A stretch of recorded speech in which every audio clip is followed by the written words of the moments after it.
He's got probably the longest reach with that twig in the league. He tapped the guy on his left ass, put his stick to the right, and lifted his stick and took the puck. It's a lizard tongue. When do you feel it is appropriate to decorate for Christmas? Right when Halloween was finished. Oh my God.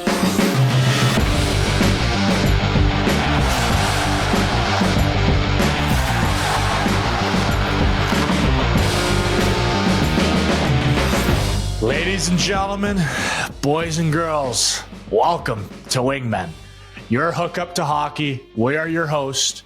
I'm Brady Tkachuk. And I am Matthew Tkachuk. New episodes drop every Wednesday during the NHL season. Subscribe on YouTube and wherever you get your podcasts. And always follow the show on social media at Wingmen Pod. Matthew, what we got coming up? We've got some reactions from episode 1. We go over some nice and mean tweets. We got a new Wingman of the Week, and we've got a new segment called Top Shelf Take, where Brady and I give a nice little take of the week. All right, Brady. Well, segment 1 here today. First episode came out. What were the reactions you got from family, friends, teammates, everybody? I think we had a pretty solid first episode. I know I don't think we got quite to 10,000 subscribers on YouTube yet, but we're trending. That's all that matters. We're top 10 in the Apple podcast. Don't really know what that means. Don't really care. We got a trend. I don't know, but it's pretty cool. Like, who said stuff around the rink? Like, what do you think of the whole thing? Like the McAfee to announce it, episode 1, watching it back, seeing the clips. Like, I love seeing the clips and the reactions on Instagram and Twitter and that stuff. That's been my favorite part so far. And I can't believe how many people have reached out about it. People that I would not really imagine them sitting there and listening to us for an hour. So what are your thoughts on it all? I had a great time the first week with you. I mean, it was amazing. I mean, we got to start with the Pat McAfee show. I mean, I know you've been on it before. You're a regular, but my first experience. Friend of the show. Yeah, friend of the show. And now I like to consider myself a potential friend of the show. Now, it was the first exposure of it. So I was like, this is pretty cool. I was nervous though. Like going into it, I'm like, this is like always when we're in the US on the road, like in the hotels, like we're watching Pat McAfee and breakfast, lunch. I'm like, I'm about to be on it. Like I gotta bring my A game. Like this is just like a interview that I can't afford to mess up on. So like the president of the US was on the day before, and then like you're on talking about your pod the next day. Yeah, it was like, holy cow, we had the most powerful person in the country just on the day before. But we had to dial it in, and no, it was such a great experience. It was so fun talking to those guys, and he did a great job kind of announcing it, and just going into the next hour. I felt like I was on my phone just looking at all the the trailer and like the clips and seeing people's reaction and seeing how of course you get some awesome reactions and you get some people that just don't like us reactions, but they're going to listen, but fuck them, man. Who cares? They're listening. That's all that matters. That's all that matters. Maybe they'll like us one time. I love it too, because like the way we're doing it, it could be however long our episodes are weekly, whether it's like an hour and a half, whatever, in the middle, whatever the case is. Like I feel like that's a perfect amount of time too for us to give a deep dive into our week. Our friends back home, I know, were so jacked up because like they know us and they don't see us as often during the season, but they love to hear what we're doing. Like, when we see them all the time in the summer. My teammates, I was surprisingly like, they thought it was awesome. Like a bunch of them said stuff to me, and I think we're kind of like half-ass joking around. Like, when are we getting on? I'm like, all right, let's get some wins here first. I gotta get back in first. I gotta get back in the lineup first, and then we could talk about it. But no, guys already throwing their hat in the ring for Wingman of the Week. Like they're start doing stuff.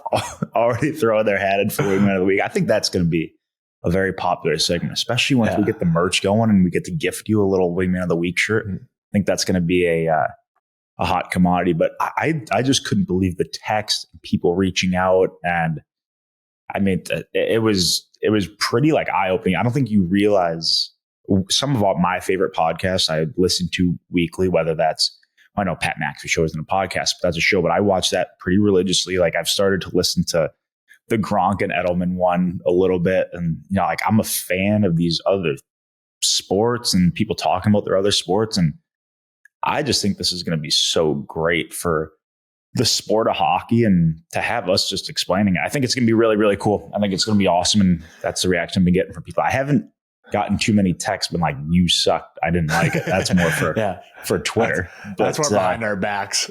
That's more behind our backs. But hey, I like the feedback too. That's totally, totally okay. So speaking of some of that. Okay, hold on. How great is it though when people are like, hey, just listen to your pod. I'm like 20 minutes in, 30 minutes in, like, this is great. Like, I think that's like, wow. It's like, that's cool that a lot of our staff, a lot of people at the rink were like, love the podcast, like listen to it this morning. Like, this is going to be awesome. I'm like that, like, it makes you feel good. It's just like, all right, we did, a good job. And we know that 8,000 subs, we're top 10. We want more. We want to build. We want more. We want to build. We want to grow the game. We're the Players Pod. We say it a million times. We will continue to say it a million times. We are the Players Pod. We're growing the game. We're growing the sport of hockey. And I just hope people are starting to like it. And that's only episode 1. Like, we were probably awful when you think about it. And people are still saying that. So we'll grow. We'll grow. Yeah. We're not used to this whole podcast thing. We probably suck, but we will get better. Why don't we read some of these tweets here? Because we had some people chirp us. We had some people like it. People that chirp us, I mean, we could go on probably chirping them, and let's do it. Keyboard warriors. There's some keyboard warriors. So why don't you read some of these tweets? 100%. You want to go mean or good ones first? Yeah, we'll just get the bad out of the way. Just get since we're fresh, just let them know. We have Alvo, the hockey enthusiast. This show will lower my IQ even lower, but I'm all in for it. Well, my IQ is being lowered trying to read the name right now. Like that's a mouthful in itself. Well, I mean, continue to watch. I mean, we're not here trying to solve a Rubik's Cube, so I don't know if we're going to raise your like normal IQ. But if you want to learn about the game of hockey, you want to learn about some ins and outs of sports, I think your IQ. I disagree with that tweet. I think your IQ will just. I think you're going to get a greater IQ from watching the show. Hey, but he's all in for it. So hey, he's all in. Hey, he's watching it for taking you down with us. Hey, enjoy the ride. All right, let's go next one here. From Saber Social. Oh, this guy's chirping us. This guy's chirping us already. All right, well, let's read this one. Could have decorated the walls a little, boys. That's all I'm saying. Brady, you have nothing on your wall, so you can respond to this one. Yeah, no, it's a work in progress. No, I got some ideas. Just gotta stay patient. This is we're in for the long ride. We're not here, short term, just putting up stuff, just to put up stuff. There's some thought. Hey, there's some intent. This guy knows about patience with his name. He knows all about patience. All right. If I see this guy in the mentions one more time, we're giving it to him. I'm not gonna do anything about it. But out of all people that they're gonna chirp this guy, really. I gotta see this next one. Really? 2-time. I like my wall. I like my wall, brother. Yeah. All right, let's go to this one. Hank Hill. Oh, I got to see his profile pic. Hank Hill. Can you? Yeah. What is this profile? I'm trying to zoom in here. Might do better as audio only. That's obviously a hint at we're not very good looking individuals. With the look switch. I think you could probably get a lot of people who disagree with you on that one. And Hank, I would do sick things to zoom in on your profile picture to just chirp the shit out of what you look like. So, but we can't do that right now. It's a screenshot. So no, I think, hey, if it's audio only, you're still listening, buddy. So yeah, we're good. Face for radio. Sometimes it happens. Sometimes it doesn't. But we'll still move along. All right. Let's get into some nice ones, Brady, because there are a lot. I would say majority of these were nice. Yeah. So I'll go here. You go. Lead it off. No, this is a nice tweet. Anyone hating on this just has to hate hockey. LMAO. That's my favorite. This will all help grow the game for sure. I love it. I agree. LMAO. I'm LMAOing right now. No, I think I agree with this one though, Brady. I think that this only is gonna just not only grow the game, growing the game's awesome. That's what it's about. But we want people to love the game too. And I think we're going to tell some awesome stuff. And you just don't get the behind the scenes action from current players in hockey right now. So I think it's going to be cool for people. Just hear about the game from our side of things. That's the best. Nothing better. Let's move on to Steiner 92 here. Look at the St. Brown Brothers podcast. NHL needs something like this. I agree. We love the St. Brown brothers. Yeah. We love the Kelsey brothers. We love all the guys that do, not only brothers that have podcasts, the Gronk and Edelman, like any players that are at the top, part of their game in the league. Like those are the guys you also want to listen to too. So I love the St. Brown brothers podcast, love the Kelsey brothers podcast, everything. I think Edelman and Gronk, like Brady, we grew up with Dad being from Boston. Like we grew up watching those guys. So like our heroes, like we're able to watch them talk about a sport that we love too. Like it's just unbelievable. What the hell is this post here? This guy, I love this. Is this like a meme or like I don't even know what this is. I mean, me neither. But Tyler, he's a Sens. I've seen his account before, and he's been a very supportive of our team. No, I think he likes Brady. I think he likes my game. I think he likes the jam.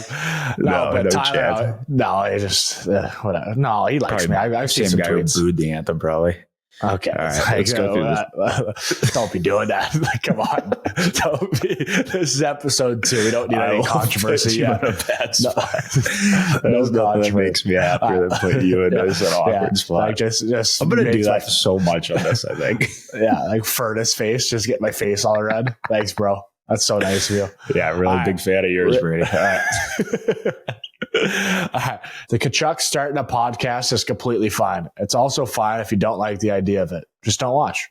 I'm in. Is that a nice thing to say? I think it's more just nice for the community. I think it's a completely fine thing to say because he's like completely fine. He's playing both sides of it. He's like, hey, I think if you don't like it or don't like us, still listen and grow your hatred. Yeah. That's cool.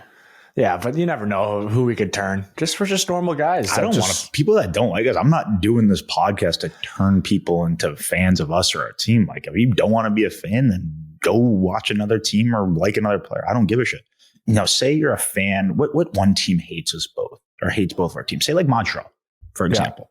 You could be a Montreal fan, Montreal player. Like you could still listen and learn like what maybe travel's like. Or what life's like on the road, or what like a training camp practice is like, or what's it like when, I don't know, you are on Christmas break and you come back after 3 or 4 days and are thrown right into the fire in that game. Like that's what we're going to tell stories about. So like, you don't have to be a fan of us to know what a playoff series preparation's like. You don't have to be a fan of us to listen to it. We're going to give you some good little, good little info on like how other teams operate and how other players operate. So you don't have to be a fan of us to listen. What's better than being booed, though? What's better than being booed? I think it's nothing better than being booed and like scoring and winning. Like in a game, tight game, you score, the team wins, and you're getting booed going off the ice. There's no best feeling. I feel like it's the biggest call. Okay, you love being booed in Toronto this year for playoffs? Absolutely loved it. Thought it was awesome. It was, does that make you play better? Maybe game 1 sucked because we were down like 6-2 and they're just giving it to me. I was like, you're right. I did suck tonight. Do you know what though? I was thinking about that game too, not too long ago. I think they showed like a clip of, like a 5-on-3 goal. That's where you guys kind of lost that game is because first playoff, not jitters, but like you felt like you had to just come out there and just run through everybody. And you guys were so jacked up and excited. You just took too many penalties. But like you're not trying to take penalties. You're just so jacked up. But that's something you learned for this year's playoffs. So that's something even like changed in game 2 that we were just first time ever for like more than half the team. So like playoff hockey, this is going to be a gong show. We're going to come out, just set the tone, bully them, and just took too many penalties. I think they had like 3 or 4 power play goals that game too. And so no, it was good. It was a good learning experience. I love playoffs because the shit you learn. Like I remember we had 10 days off first year. I was here when we're playing in the cup finals against Vegas. And 10 days off, like you're almost winding you up for a week and a half, just so excited for this first game. And you're like, we're going to come out here. Like Vegas is probably they were a better team. They were a deeper team. They were the favorites. They were a fucking wagon. They were really good that year. They were really good. But we were like kind of playing like that year. We were weird. We were like almost like a bad boys team. Like we were just a bunch of like guys coming together. We had some skill, but we were just in your face pricks, hard to play against. And like we learned like you cannot come out of the gates and just fire away and run around because we took too many penalties. We lost the game and ultimately just kind of screwed up the series. So speaking of hockey, Brady, we have some video evidence of your first, I think, real practice back here with pucks or shooting pucks or whatever. What is this pass? Who's doing this? And why can't it be on your, like, we're trying to prep you for game like hockey right now, Brady. So let's figure it out here. You know what? It's, so it's the coaches, and it was my first. There's not many guys out there, but boy, was I fired up to get out there and just shoot some pucks. Oh, it was unbelievable.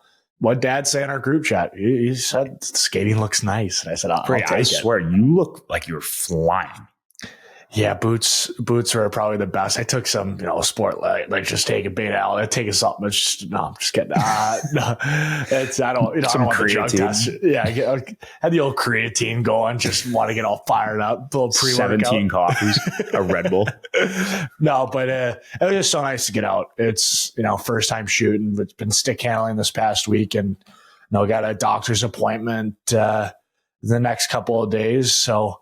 I'm excited to hear what he has to say for me, and hopefully everything's all cleared. Can go out there and just battle and compete and for the next little bit, and hopefully around Thanksgiving that we're back, we're ready to rock. But I mean, I just I feel like it's the same with you. Like you're just itching to get back. Like we're both just want to get playing again. That's what we're meant to be doing. That's just our call. Is just we're at our best is when we're in the fight. In the battle with your teammates. It's so hard kind of watching from afar, not being a part of it, just wishing you had an impact. But the fact that we're almost on single digit days of being back, it's super, super, super excited. And I'm excited to get on the road with the boys and just, get ready, get physically ready, battle it out, and just kind of test the thumb in all aspects. But boy, am I itching just for that first shift. I can't wait to be F1 4 times and try to just 17 hits on the first shift. Just makes you just fired up. I'm sure you want to get back in too, because you guys are kind of buzzing right now too. So I haven't really watched a ton of your guys' games just because it's been on similar nights as us. But what have you seen from your guys' group? I know you're probably just so jacked up to get back. Some guys are playing super well. But what's the vibe around the rink right now? It's it's been great. It's we've played some really solid hockey and just finding ways, just maybe we have a 5-10 minute segment of the game where things maybe aren't great, but we just find a way to weather the storm. And I think top to bottom, everybody's playing awesome right now. They're kind of the will to win is the highest that I've seen, and it all stems from that playoff experience that we're kind of treating day in and day out a little bit different than we have in the past, that it's all about winning. Nothing really matters except the 2 points at the end of the day. And we have a really hard road trip coming up, and the Californias, Vegas, St. Louis, Dallas, and then Montreal to finish it off. You guys have a wagon of a road trip. There's greasy. There's some big games coming up. So 3 time zones. That's not nice. Which is, I think, the craziest part is we're in Anaheim, then we fly to San Jose to fly right back to LA. Gutless. And then Vegas, St. Louis, Thanksgiving at Mom and Dad's. Very excited about that. We'll get into that later. Don't you spoil any of that there, young. But the vibe's good right now. Just kind of grinding away. That's what we want. Just grindy, stingy hockey. Nothing stingy. Better than I know. Well, I know this is going to be aired on Wednesday, so we might miss one game update. But you guys have had a lot of low scoring games. I know you guys just lost 1-0, but those are playoff games against good teams. I love the low scoring tough games. We just had one against Tampa. Didn't get the result for either of our teams that we want, but that's the stuff that prepares you for in April and May and June. I love those games now. I mean, some of the ones where it's 7-6. I mean, you never. I know most people don't love those games, and occasionally you have them, but those just aren't playoff games. Kind of same thing. I haven't really been watching much of you guys. I watch because I want to watch you, and obviously, you're leaking a little nervous, hey? Just get a little sweats out, hey? No, I fucking live in Florida, Brady. Just fucking the Arctic tundra. Yeah, I'm looking at the snow right now, but it's nice. It's nice time. Yuck. Freezing rain yesterday. But back to it. We get distracted easily, and that's what we do. We kind of just go from we'll talk about your team. Oh, let's just talk about snow, and it was freezing rain last night, but the weather's nice. Now we're really changing up. Hot 100% rye. Yeah, I hate being cold. I'd rather just sleek. And, you know, a little bit of me is like I'm losing weight. So it's like nice to get that water weight out. So I don't know. I just like, I get cold so easy now. Like the other day, it was known as like the coldest day in Florida. And I think it was 47 in the morning. And I was like texting the boys as they were in Vegas. I'm like, I didn't sign up for this shit here. Like, what the fuck? But it was beautiful. You get your winter jacket out in the morning. Yeah. Yeah. I've still never worn pants willingly to the rink. And I never will living in Florida. Not once. That's nice. We're a occasional dinner, but yeah. All right, let's go. Let's go. Back to your team. I feel like we're just getting distracted. So I'm going to say this question quick. How's everything going with your team? No, there's some big injuries out right now. How's, you know, the group handling your guys' rehab together? You know, as rehab, you're kind of fighting over table time because there's not much treatment guys when they're in Florida. When, you know, the guys on the road, there's not many guys. So how do you handle, you know, is there a hierarchy in who gets treatment first? Is there, you know, whoever's coming back quicker, are they getting on first? Or how does that work? And just how's everything going with the group? I deflect to whatever the captain wants or needs. He gets first dibs. So I'm like the number one biggest Sasha Barkov fan in the world. So just bow down to him and let him, if he needs it, if he needs to go to the table, all right, I'll get up. Hey, what do you need? Water, coffee? No, I'm just kidding. But we have a wagon of a crew right now that's out of the lineup, unfortunately. And that's tough. It's tough on us. We don't want to be out. You know, there's 4 or 5, you know, pretty key injuries on the team, but I think the group's been playing so well and so hard and just grinding for wins and being in every game. And they were just this last week, they were on that hard California road trip, which is kind of starting now to turn into like that. I don't want to compare it to how it was in the early 2010s when they were like, when I first came in, Brady, 2016, 17, by far the hardest road trip. And I think even years prior, it was way worse. Like the LA, the big, you know, when they were winning the cups, San Jose was knocking on the door. They were big and tough. And if you weren't down 3-0 in the first period, like that's a win.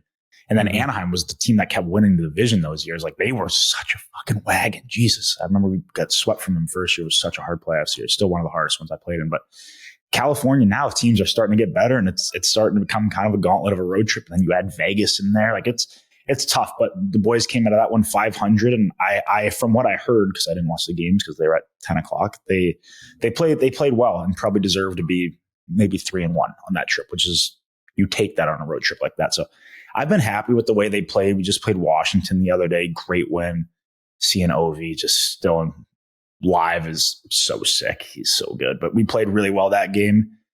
We'll give a shout out to Brad Marchand for 1,000 cooks. It's unreal. He's been, you know, our MVP, best player so far this year, and has been just absolutely incredible. His line with Lucy and Lundy is just on fire, and a bunch of the other guys are playing really well also. I love our team. I love watching our team. I'm just so glad they're back, just to be shooting the shit with them around the room. That's the best part about our schedule now, which is going to be bad after Christmas because we're on the road like literally the whole second half. But like having them around now until like the Winter Classic, New Year's game, and I'm just being around them more, it just makes me feel like more part of the team, because when you're hurt and you're not going on the trips, like it's just, I don't want to say it's lonely because we have 4 or 5 guys back, but it's been good having them back. I'm happy with the way they've been playing. I think we're only going to get better too. So, and then, you know, guys will start to come back whenever we come back, and it's going to be really good. But it's been unique being out with this many guys, because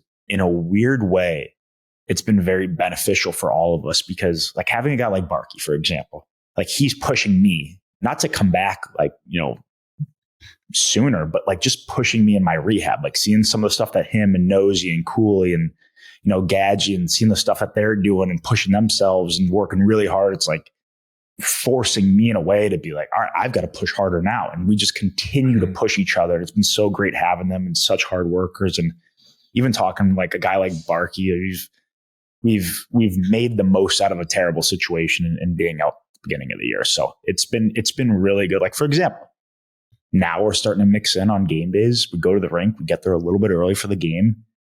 He bought this push-up machine. we bang out 105 push-ups. It's like you do 15 one angle, 15 the other. We rotate through the guys that are out right now. So that's been a lot of fun. Oh, it's unreal. That was his idea. My idea. Now we mix in some buys and tries after that. Yeah. So the arms are pretty cooked. He got the stick handling machine. So we've been doing this. All the guys that have been out have been doing the stick handling.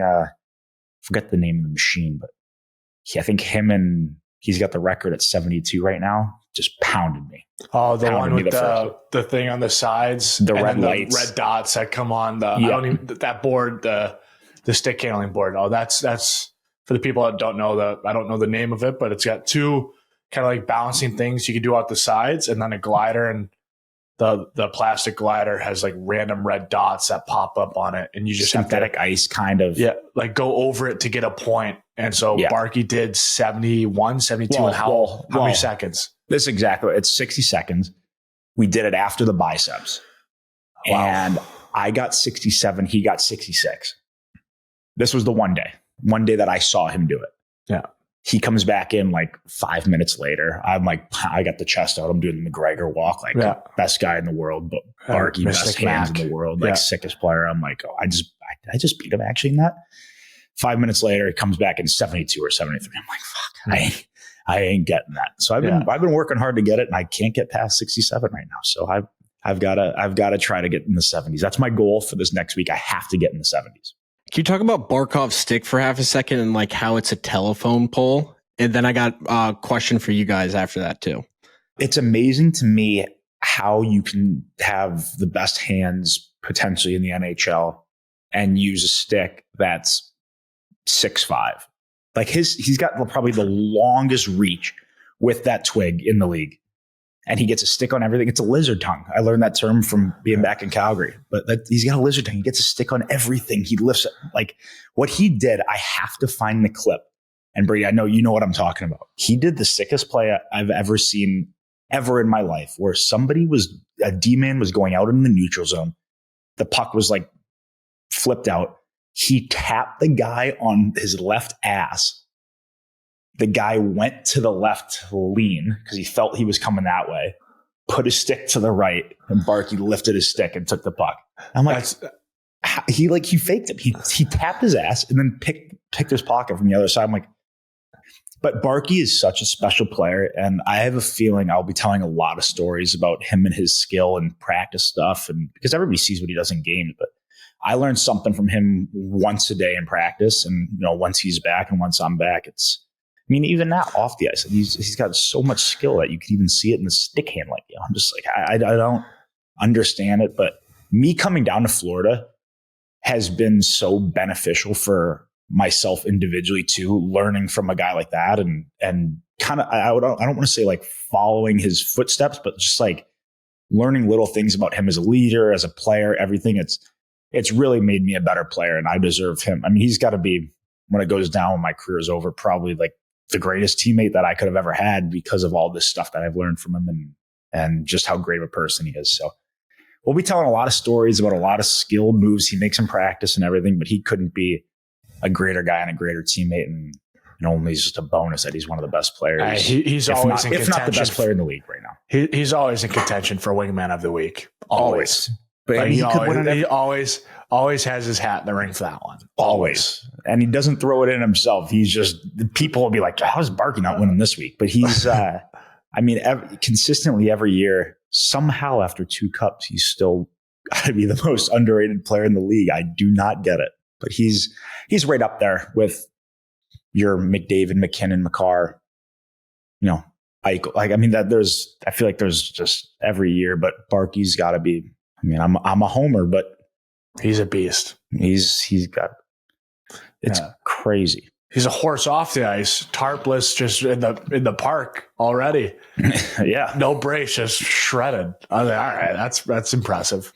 So Brady, I'll ask you this question first, and then Matty, you can respond. So like, with you guys obviously like being out and being like leaders and like captains.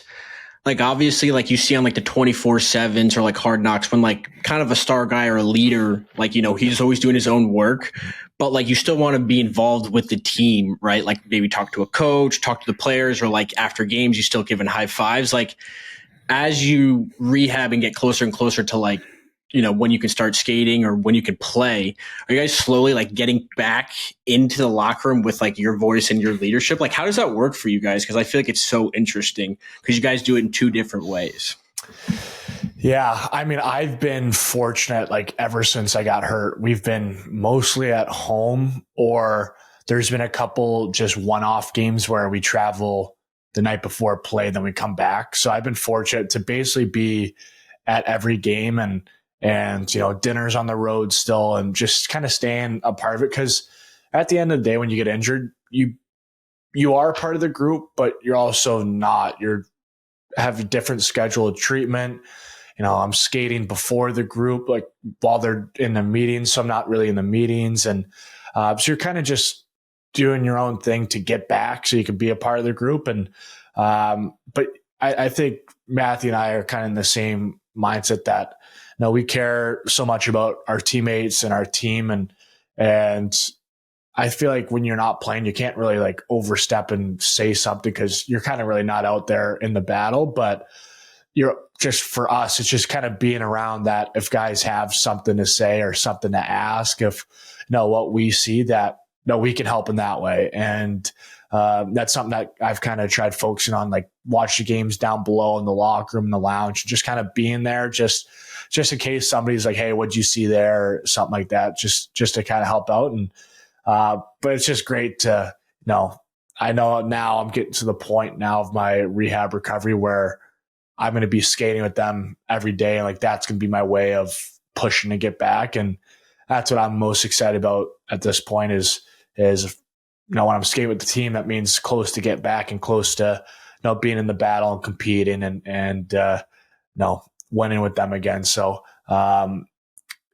it's tough, but I mean, now we have, Shabbat and like Sal, who's hurt. So if able to, talk with those guys and watch the game, pick their brain and make the most, like Matthew said, of a shitty situation and, meant to happen and what we could do to improve and get better through that. And I think it's the leadership, the teammate aspect of it is something that, is navigating and able to figure out of how I'm able to provide help to the group and help the team win. You don't pull a biz and go like shower with the boys after the game or anything in full suit? Automatic. I refuse to shower until after the game with the boys. And it's the best thing in the world. But hey, boys, what a job we did tonight. We competed hard out there and, we got some big 2 points and, acting like I played. Like last night we lost, or the other day we lost 1-0. And like, I was in the shower, just like down in the dumps, but I'm like, I didn't even play. Like, I Fuck, just boys, you couldn't get one goal for me.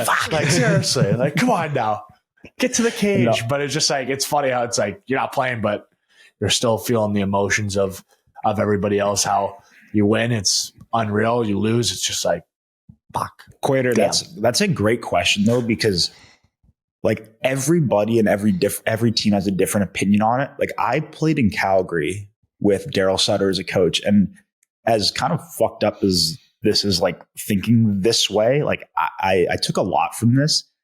Like he wanted, if you were hurt or out of the lineup, he wanted you away from the team 24/7. Like he wanted you to do all your rehab stuff, all your treatments and everything at 6 a.m. so that when the guys come in, you're done. You're off the ice. You're out of the gym. So because at the end of the day, the guys that are playing, like the guys that are out there doing the job and are going to try to win, like that's what's most important, which I totally agree with. And I almost go 50-50 on how I think, because I want to stay out of the guy's way.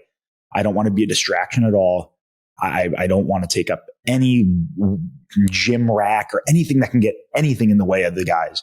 But also, a guy like Anton Lundell the other day is coming up to me in the gym and being like, hey, like what are you seeing on the power play that I could do? Or something like that. Like guys want you around. They want to ask questions. They want you to help them, because at the end of the day, some of our leaders are out of the lineup right now. So like they still want that guidance and want some of your opinions and stuff. So it really is tough, but I don't know. I'm still kind of old school in the sense that like I don't love being like, even at the games, like I try to stay like away from them where they don't see me or whatever. It's just tough because I know they want us around too. So it is a little bit of a double-edged sword, and that's there's what a happy medium in there somewhere. But the difference is with you, Brady, is you're going to be, however long back in the lineup quicker than me. So like once I'm close, like really close, like once I'm practicing with them, I'll pretty much be in, other than getting dressed in the room with them, I'll be around 24/7. So, and we're getting to that point, getting on the ice here very shortly, which I'm so fucking excited about. I know. I can't wait to see the boots. Oh, I'm so excited. I don't know how I'm going to like be able to pace myself though. Because when I get out there, I'm going to be so jacked up. Like they're going to have to put a shot clock on me. I can't wait to see some clips.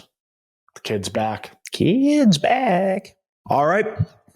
The old listeners out there, we have a new segment for you that we were supposed to do episode 1, but Brady and I, being a rookie schmelt podcast idiots, we talked too long and we didn't get to this. So now we are on episode 2 for our first ever edition of Quater's Questions. Quater, welcome to the pod.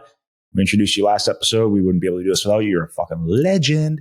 So here you're going to ask us, what do you have, 5 questions for us? Yes, sir. Ish.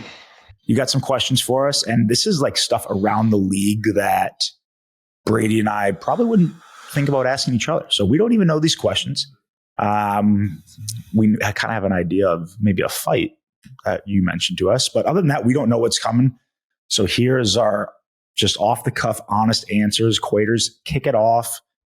We both will answer. We'll try to keep it short and just Brady can answer. I want Brady to answer the fight stuff, though, mainly because he would kick my ass every day.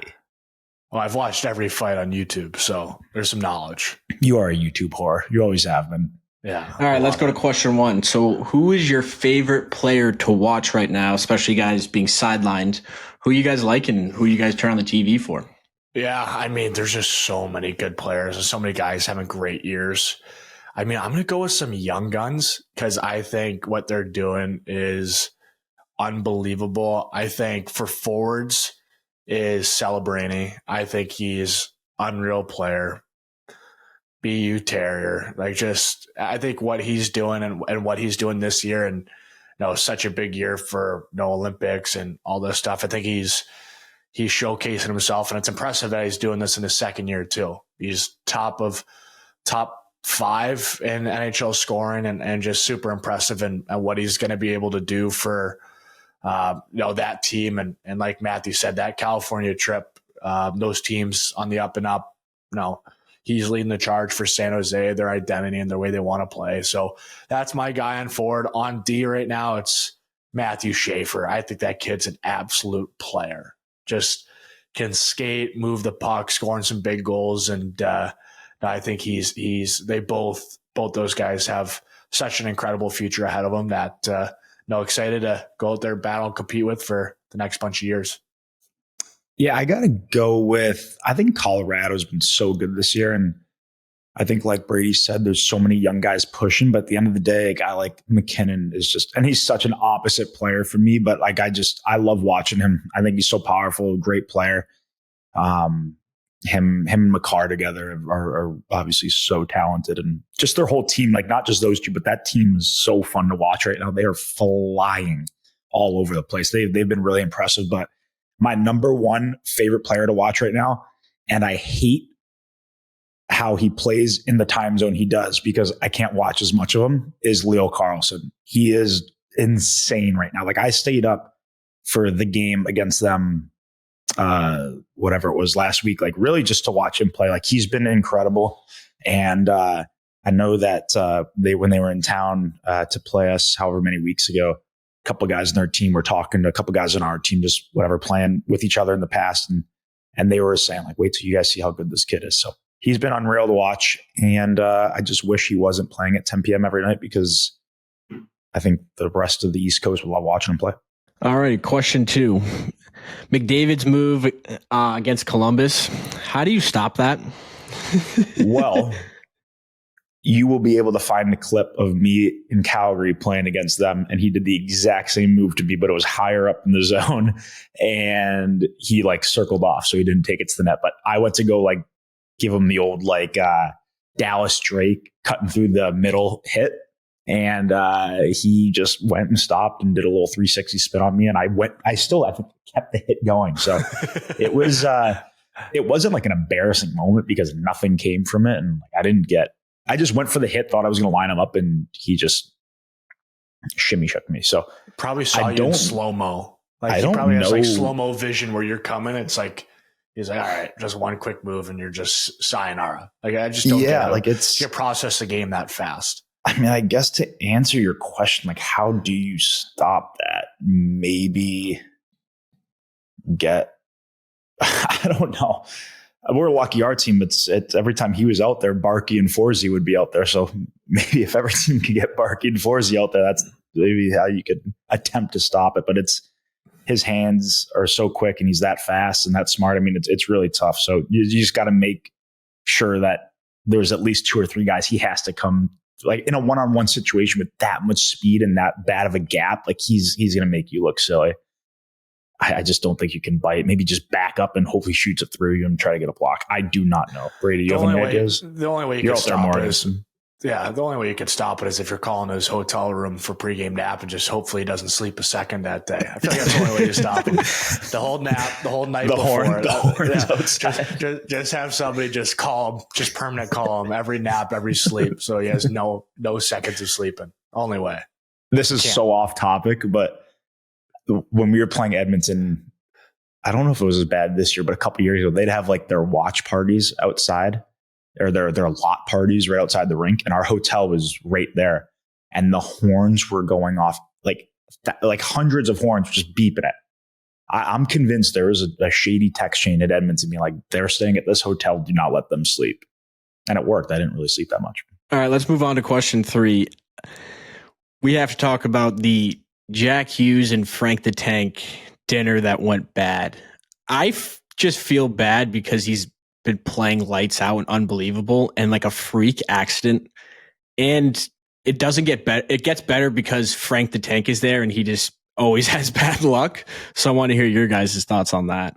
Yeah, Bray, I'll take this one off the top just because I don't really know too much about like the Frank the Tank stuff other than you saying he's got bad luck. Like, I don't know, but we know the Hughes family really well. And honestly, just so gutted because he's been playing out of his mind this year and their team's been a wagon and he's been the leader for that team. And I guess the only good news to take from this is it sounds like it's like a month or a month and a half and he'll be more than ready for the Olympics, which is great news for Brady and I because we need him for that team. He's a big part of I feel like he's a big part of USA hockey and he's an unbelievable talent. So thank God it's not like the worst case, but also like it sucks to be out a month and a half with something that freak. Don't know how it happened. Been saw on like NHL Network that maybe something with like glass. I do not know. And Brady and I don't speculate because that's not our job. We're players. But as a player as Jack Hughes being one of our favorite players to watch and such a great friend, glad it's not the worst case, but it still sucks. And hopefully he comes back really good because he's been playing lights out. You know, he's going to come back lights out. Like just so somehow he's going to come back and his hands will be better.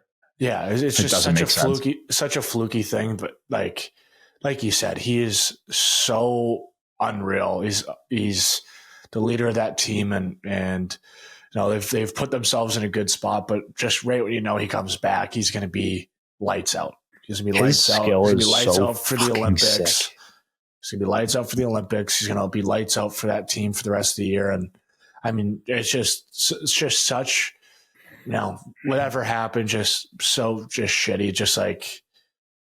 I feel for him. Like you said, he was just having a great year. And I think we can blame it on this guy that has bad luck. I don't know what that means, but we could just. I don't know much about Frank the Tank either. We could just blame it on him, but we could just blame it on everybody. Feel for Jack, but he's going to be, you know, still have a great year, great rest of the year, a lot of great memories that we're going to have for the rest of the year that we're going to be able to share in February. So, all right, nice. It says roughly 8 weeks, so wish him a speedy recovery. But so let's get back. Let's get into the fights in the recent games here. Let's do the Canadiens versus the Bruins. Brady, your thoughts? Yeah, I mean the first one, the Zadorov Struble, pretty familiar territory, squaring up on a Saturday night at the Bell Center. It's been there. done that and can relate to that feeling. Like and especially that rivalry, Boston, Montreal, like just, it takes you back right to Luch Commissaric fights and just some of those bombs best that were thrown. Like I've watched those 100 times, but Subban, Marchand, that was awesome too. And I mean, just, yeah, I have always said, and Matthew and I have always said, just so much respect goes to like guys that, do that and, kind of make their job out of that. Cause it's not an easy thing to do. It's, you're risking yourself every time you kind of, step up, but, a square up, you kind of get both fights that in that Montreal Boston game, you square up and that place is rocking and well, Brady, Zadorov's like 6'6", however much, and 250. And like, is Struble, like, I don't know anything about him. Is he like tough or is he just strong? Or well, I've heard he's shredded, and so he's probably just more strong. Well, I remember seeing him when he was playing you guys. He like fought our boy Cuzzy and was like, I didn't give him a chance. Like I didn't give him an opportunity. Like he was doing it no matter. I was like, what are you, the fucking toughest guy in the league now? Like I don't understand. He was I didn't really understand the call and well, you have to be an absolute nail gun to like talk like that. So I just didn't know if he was like tough or strong. So yeah, I know Zadorov's big and strong. So like that's a big boy. Even in the fight, like Zadorov had him out, and then he kind of timed it where like he threw like simultaneously. It looked like he connected. Like, I don't know if he connected straight, but I think, it was a good fight. I mean, we can go back to Struble versus Cousins fight, but Chitty came third, but no, it's the kid that actually is a tough kid. Then Jeannot and Jack Guy, which, two tough guys. And, what I've noticed a lot with guys now is like, how like you kind of have your hand here and then you use like your punching hand to like move it and it gets guys off balance. That's what I feel like. That's like a new thing in fighting. I feel like what's going on. I've never kind of done that before. I mean, it makes sense. You knock him off balance, you move his. Yeah, but what happens if you just grab their hand to move it and he just comes over with fucking right to your beak? I know, but it's if he's got his right hand, he's doing it with the left hand, like your arm holding. So he's I know he's trying to move your left hand, but say he's moving your left hand like this, like you, and he's just hold it, but you pop still. Yeah, you just get popped. Like if it works, it works. But it just happens so fast. But Brady, that is tough. I saw him fight Goodbranson a few years back, and one of the most nuts games I ever played in Nashville. Like he was real deal tough. Like he fucking stuffed him into a locker in that fight last night. Goodbranson caught him with one though a few years back. It was an incredible fight. But that I mean, I got to put. I don't know who's the toughest in the league right now, but fuck, he's got to be up there. I've seen Gadjevich throw some bombs, and he's in that tier too. McDermott on your team's in that tier.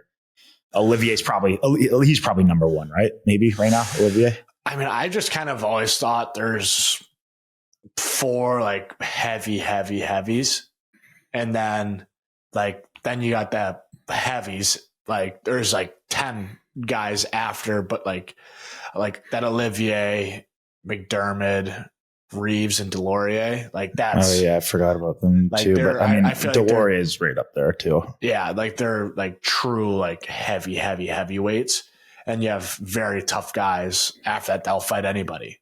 Like that. Even that Carrick Olivier fight last night or a couple nights ago, they were just counter punching. I think that's what makes. Like Olivier, Reeves, Delorier's like their capability of counter punching. Like they time it like Cam Jansen always did. Like he waits for them to throw, and then right away it's trading it right back. And I think it showed that Carey Olivier that they're almost waiting for each other, but then they're just trading back and forth, just doing the old shimmy, left to right. And I love when guys throw bombs. There's nothing better. Like you're like legit nails too, but like there's no reason why you would fight certain guys because of the stature of player. But I don't know. I don't want to say I would love you versus a certain guy because you don't need to fight a certain guy. Then you're just putting it into then I'm just sewering you. But like it's hard though. It's hard. We talked about it on the pod. Yeah. Sorry, we gotta go. It's Olivier comes to you. He's like, "Are you fucking talking like you wanted one?" No, but like that's the thing that's like tough is because people don't understand that. Like for example, a guy like Tom Wilson, like he doesn't need to. He's right in that tier with a lot of these guys, but he is a fucking star player in the NHL. Like there's no reason just because you're tough like that. Like you don't have to fucking fight like these guys. And that's what I feel like people don't realize from the outside looking in. But like a guy who's in the league, who's not playing every night, that's there to really fight. Like he knows deep down, he's like, why would a guy like Tom Wilson or you fight him? You know what I mean? Like just to get the team, like there's no sense. So it's tough. Fighting's interesting. Sometimes, like at the end of the day, there's games though, or even if you're not feeling it, or if you just don't like a team, or if it's a rivalry game, like sometimes it's just nice for no reason at all to do it. But it's just, it all depends on situations now. Like I feel like a lot of the fights now are more, it's less about momentum and stuff. It's more about guys like trying to get into the game, trying to do it to stay in the lineup, or just out of pure hatred for a hit or just stuff that happened previous. Like I feel like there's no real like, guys' jobs aren't anymore like go out there to fight for momentum. Like that's not a thing really anymore, whereas I feel like it used to be. So it's interesting. It's an interesting topic. We got to get into this Olympic rink, Quater. I knew you were going to ask that. Right? Yeah, that's the last question. So yeah, the rink readiness for the Olympics. Obviously, you got your thoughts. Go far away. I don't want to say I'm nervous, but like, why does this keep happening? Like, fucking, that's all we're doing is like talking about it and so jacked up. And now like this rink isn't ready. And I mean, I'm not back for a little bit longer. Like, do they need me to hop on a flight over there, Italy, throw in the construction vest, get hammered away? Like, I'll do it. I know the real do reason. Do they need more boots on the ground? I know the real reason why you're going to Italy. You want some pasta. Don't lie to us. You're acting like you're going to put the vest on. Like, oh, let's get to work. Like, oh, let's just go to the cafeteria and grab some food. Like, all right, lunch break. Anybody want a wet lunch? Lunch? Wet lunch. Anybody want a glass of wine too? I mean, 1,000%.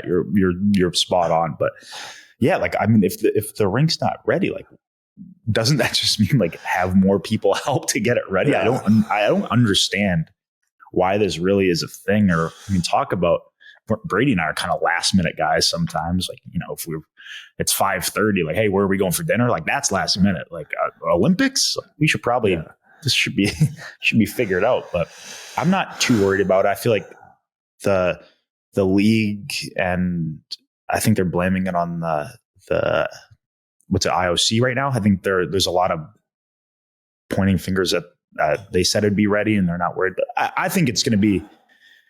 I mean, I'm a glass half full guy. It better be ready. Otherwise, I don't know. Is there another rink we play at? I don't know what the backup plan is here, but it better be ready.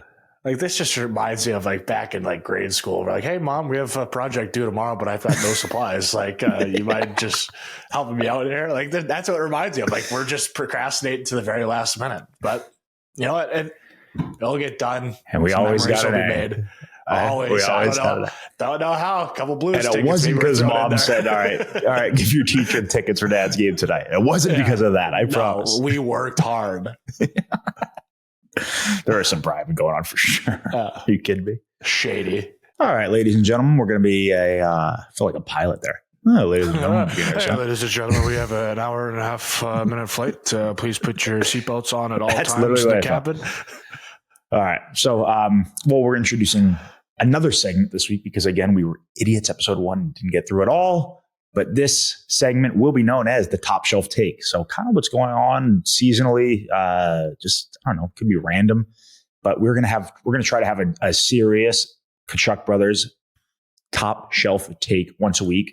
This week's Top Shelf Take is going to be, when do you feel it is appropriate to decorate for Christmas? Because I have a hard rule that has been broke in this household. So what do you think?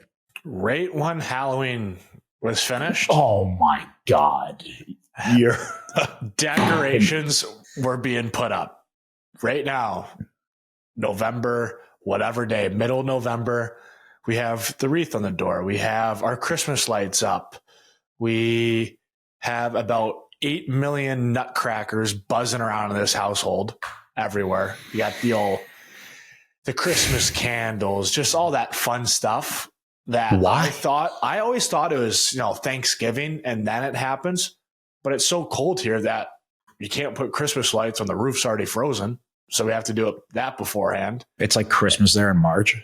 Yeah. It's just like, but we're locked and loaded. We've, it's such a good feeling. We have the just kind of things hung up and it's just nice little, Christmas feel. We're in the winter now here. It's go time, but we had that long road trip, no Christmas tree yet. We're going to do that as a family when we get back, which I'm actually really excited about. Hopefully Ryder's walking around by then and sees it and maybe picks out a tree and we can have a good time decorating. So real tree, you're a real tree guy. We're going to go real tree this year. We went,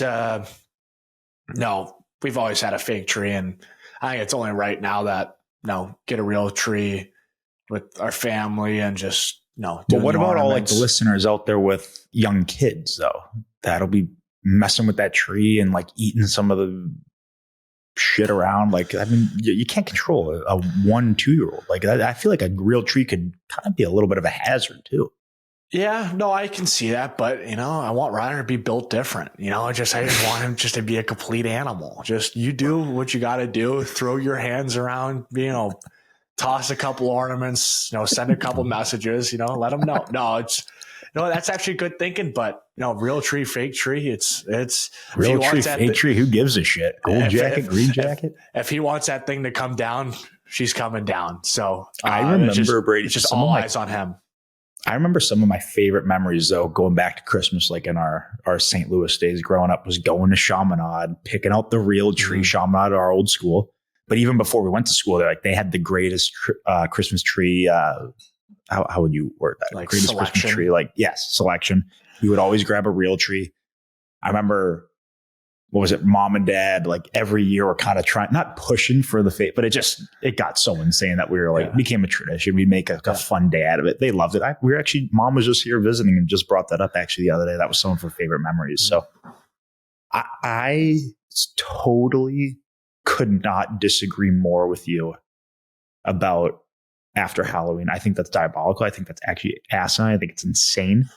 Wow, some big words. Big words that we're going to have to hit the dictionary for after. Google. Sound it out. I always was like a December 1st guy. I swear. Which is insane. Yes. And I love Christmas. It's not because I don't like Christmas. I love Christmas. Other than the best. By far, it's so hard to pick between our favorite holidays because Taryn, our sister, born on Halloween, special holiday. Growing up was so much fun. Some great days. It was like just like the greatest party ever. That ended up being like our party just on her birthday.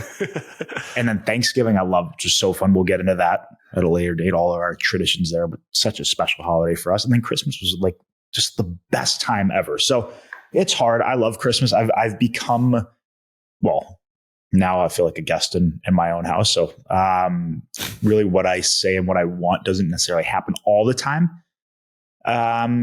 So we currently have our fake Christmas tree up right now. As your asinine, diabolical. You have your Christmas tree up. I got the ornaments up. I'm like hanging the star. I'm like, I love Christmas. Yeah. It was November 1st. I got the star up. Like, yes. Yes. Like in the holiday spirit, fellas. But I still like, gun to my head. The Friday after Thanksgiving, you're allowed to, but Thanksgiving's really late this year. And I'm going to be gone a little bit in December. Like we have a long road trip. So you want to spend it for at least a month. Like you want to be in the Christmas spirit, I guess. I think it's still up a little too early. The Christmas lights, we just got our quote the other day. I don't think they're up yet, but they're going to be up in a couple of weeks. I love the Christmas trees here in Florida. I actually love, speaking of Christmas, Brady, do you haven't spent Christmas, you weren't there last year in Naples, right? No, yeah, I wasn't there. Fuck, you missed a fucking hell of a time. But like the years going back to St. Louis, because Ottawa, I'm sure it's like -1 million and snowing every year there. So it actually feels like North Pole. Mm-hmm. But do you like Christmas where it's snowing, cold, like a Fred Claus type of experience? great movie. Or or did you like it back in St. Louis when we were playing pickleball or sports on Christmas Eve in shorts? Because there are some years in St. Louis where the weather was so good, we'd be outside and screwing around. So I don't know what I would. Well, I know what I'd prefer. I'm all Florida Christmas now. I love it. But what do you think? You know what? That's fun because that's a great question. Because when we went to St. Louis and, like you said, we were playing outside in shorts, I was like, this is crazy. It was a little bit of a break from the cold here, which is nice. But I'm excited about this year, being here and, being cold and maybe going, riders get to the age where maybe I bring them to the outdoor rink on Christmas Eve or Christmas and make memories that way. So it's just like, I don't know. It's just, there's so many great things that you can do in both. That little sledding action, so fun. Sledding, and then just watching Christmas movies and just like kind of having your hot chocolate and eggnog and just you've never had it. You've never had it. I can't. No, I'm a liar. I haven't. I'm a liar. I'll tell you. Don't like it. Don't want it. But Christmassy. No, I think liar. Just like Big Walt at the K Club. Liar. Great course, by the way. Yeah. Great course. Great in course. Ireland. But yeah, off topic. But you know what? I don't know. I like them both. But now I just thought of this question. When is it too early to start Christmas movies? That is a tough question. That is a December 1st question. Like, what about Christmas music? I feel like all that's December 1st or at earliest right after Thanksgiving. You cannot. Yeah. Fred Claus was on the other night. Fred Claus is getting a lot of attention right now, but It was on the other night. I couldn't feel good enough to turn it on. It was on AMC. I couldn't do it, Brady. But why is it on AMC? Like, are we in the wrong if it's already on TV? No, I don't think so. I do not think we are in the wrong for not watching the Christmas movie that's on TV this early. And I love Christmas. It's just too early. Let's get through Thanksgiving first. Like, let's chill out here. And then we can move all our attention. Christmas is so good, though. I think that's what makes it. I feel like it might ruin how special Christmas is if we start celebrating November 1st, like you and the mutants that do that. I really do. So, you're a part of the mutants. You're part of the mutants. Brady, if your tree's already up. I am. The tree is already up. Welcome to the club. Tree. I was not happy about it. Once the Christmas lights go up, I get a little bit of a better. I don't know. I still don't. I don't look at the Christmas tree until after Thanksgiving. I know exactly where it is in the house right now. I'd stay away from it, but I like when the presents start flowing under there. It starts getting me in the spirit. But this is going to be our second year spending it in Florida, and I love Christmas in Florida. I love it. No, that'd be a new experience. We're splitting it this year. We're going because mom and dad are going to be with you, and then they fly down on Christmas Day. So we're spending the first few days of Christmas break in Palm Beach, and then we're going to drive on Christmas Day in the morning.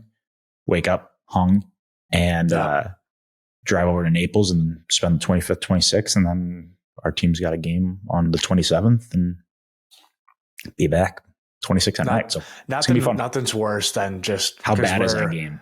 Oh, it's like you're 5 pounds heavier. You just polished off some food and drinks. Brady, this is actually gonna be a really cool inside scoop for the listeners. So the way the NHLPA and the NHL have in the agreement in the CBA is you can't travel on the 26th. Toronto tried that act a few years ago, and I think they got fined a lot of money. It's in the rule. I love the rule. Like, don't 26 day with family, like 24, 25, 26. I would even go. I mean, if it was really up to me, I would go 23rd to 27th. I mean, I love Christmas.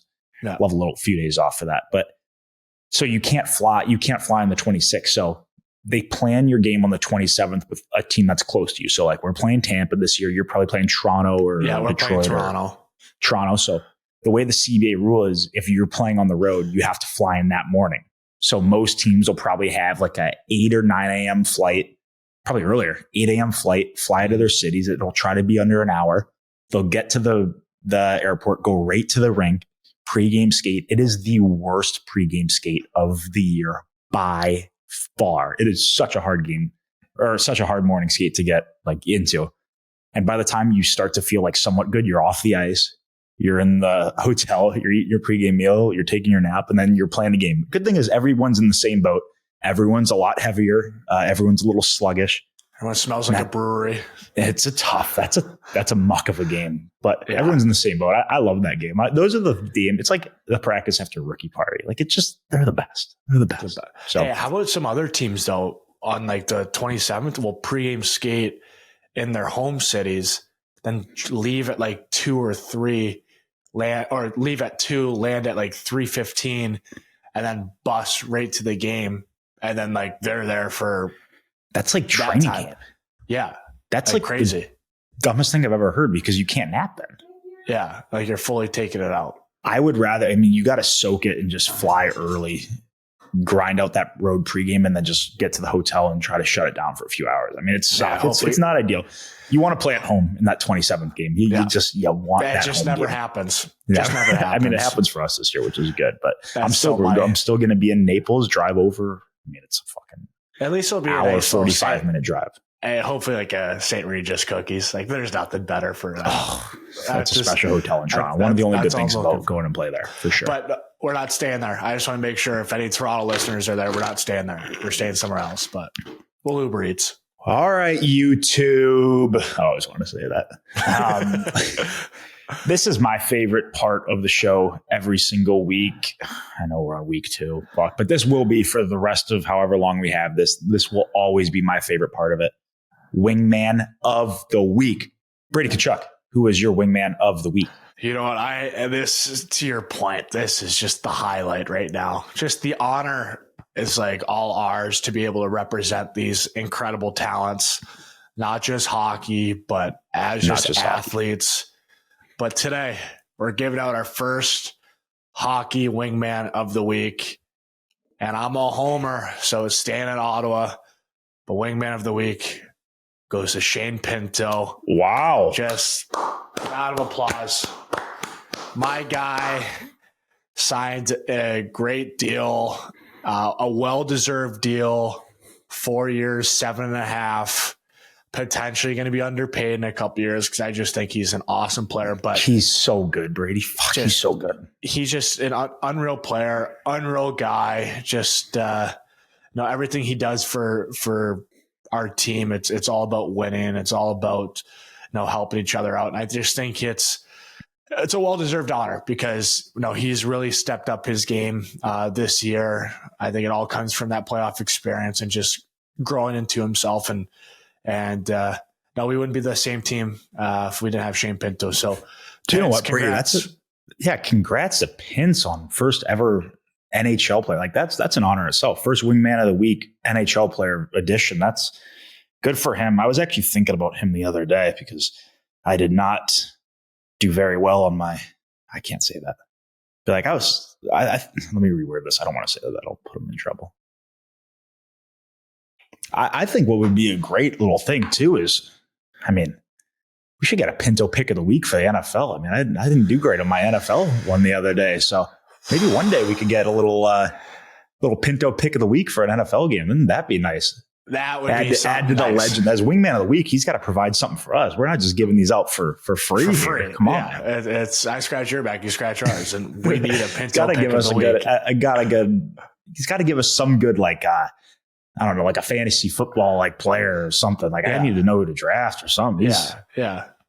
He's a beauty. The best of them. So he's a beauty. He's one of your close buddies. I know that he's been having an unreal year. I think that's a great pick, and it kind of transitions into my wingman of the week a little bit because I know it's for totally different reasons. But my wingman of the week, I'm also sticking in the NHL, and I'm also being a complete homer and picking one of the best players in the NHL this year. Congratulations to my wingman of the week, Brad Marchand, on 1,000 cookies. 1,000 points. Wow. That's amazing. Trying to clap 1,000 times, that would take too long. But when he did that the other day, Brady, I was thinking that is so many cookies. How I actually asked him too. I'm like, what do you think out of all the 1,000 cookies, was the most play or goal or what did you have the most of out of those 1,000? And he said he's like playing with Bergeron and Pasternak. Like most of them were them being a righty, being in the slot, him coming around the left or as a lefty around the net, like feeding them for one-timers in the slot. He said those guys were so talented in the slot, especially Bergeron. Like, man, how many goals did he score there? Like it was crazy from that play. Yeah. But then Marshy was saying that. I'm like, you've got over 400 goals. So obviously there are a few more things that happened there to get to 1,000, but like he's worked his way like through his career, like started as, he came in as like a forechecking, like little water bug, kind of like under your skin type of player. And the only unfortunate part with that is throughout his career, like that's how people kind of maybe refer to him, but like he's had 100 points. He's now got 1,000. Like he's a lot more than that. So he's my wingman of the week right there. So a little golf clap guy and get to 1,000. But a lot of great sleeps after those games. And what sucks. The only thing that sucks about the wingman of the week is you can only give one. But I'm going to give an honorable mention here real quick. You know my love for college football, going back to the game day. I love the University of Miami, but I actually found the love of college football through Oxford, Mississippi at Ole Miss. Bunch of trips there back in the day, visiting one of my best friends who went to school there. And I just always kind of they were like the first college football team that I loved. So I've got a close connection to that school without going there. Actually, we don't want to give it too far away, but my bachelor party, which had to be delayed a year, which we are doing next fall. Brady, would you like to tell the listeners where that bachelor party is going to be? Pair of respects. I've never been there before, but Matthew's been telling me a lot of great things, and I thought it was only fitting. Go to the Grove for a weekend. It's going to be so special. It is going to be so special. SEC matchup, just something special. The only problem is we only have like 3 or 4 weekends before the season starts where we can go. So if it's SEC game, great. If not, whatever. But that's where the bachelor party is. So I'm so jacked up about it. But sorry, honorable mention, wingman of the week, Lane Kiffin. A couple of other golf claps for him. What I love from him, all these rumors, him going to Florida. Florida's going to pay him the big ticket. Florida comes to town. Florida comes to the Grove. I heard it was an insane atmosphere, by the way. And he goes up and he beats him by 10. I think he sticks it to them. I think he stays. And I hope he signs long-term for the University of Mississippi because he is a legend. And love to have a beer with him. He seems like a beauty. Yeah, so, that's a guy that I feel like would be a fun time to have a beer with. He's a beauty. So he's my honorable mention, wingman of the week. Just great for the program. I've loved watching them play for years. And I think this year is the most invested I've been. So along with like Miami, I've become a Miami fan in the last 3 years coming down here. But I just love college football. But I learned to love the game in Oxford, Mississippi. So that Grove, Brady, I know you haven't been. That'll be a special batch party next year. Great idea too, by the way, I think it was you kind of came up with that idea. So thank you for that. So it'll be fun. I'll Nothing like a bachelor party a year after the wedding too. Yeah. It's all about guys trips. Like you can't, we do what guys trips. Just guys trips, like the best. You can't get rid of guys trips. No, God, no. You need a few weekends a year for that. Yeah. Just set some time, just hang out, just talk about special. Shop, just football. Chop it up. Nothing better. Do you know what this is like? I mean, this podcast is like a guys trip podcast. Yeah. That could have been a good name if we didn't do Wingmen, just guys trips. Just guys trips. Just hanging. Just chilling. That's a good, Brady. That's a good segment of Wingman of the Week. We've got Pintz. We got Marshy. Congrats to both of them for the prestigious honor. And then the old HM honorable mention for Lane Kiff. Love to have a beer with you.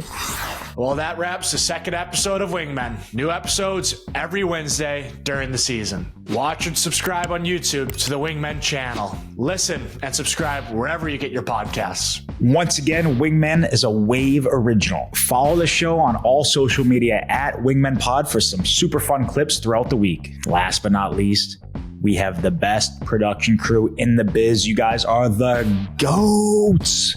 So thank you for everything you did this week for us. You guys are the best. And to all the fans out there for listening, maybe fans, you like us, maybe you don't like us, you still listen. So thank you so much for tuning in.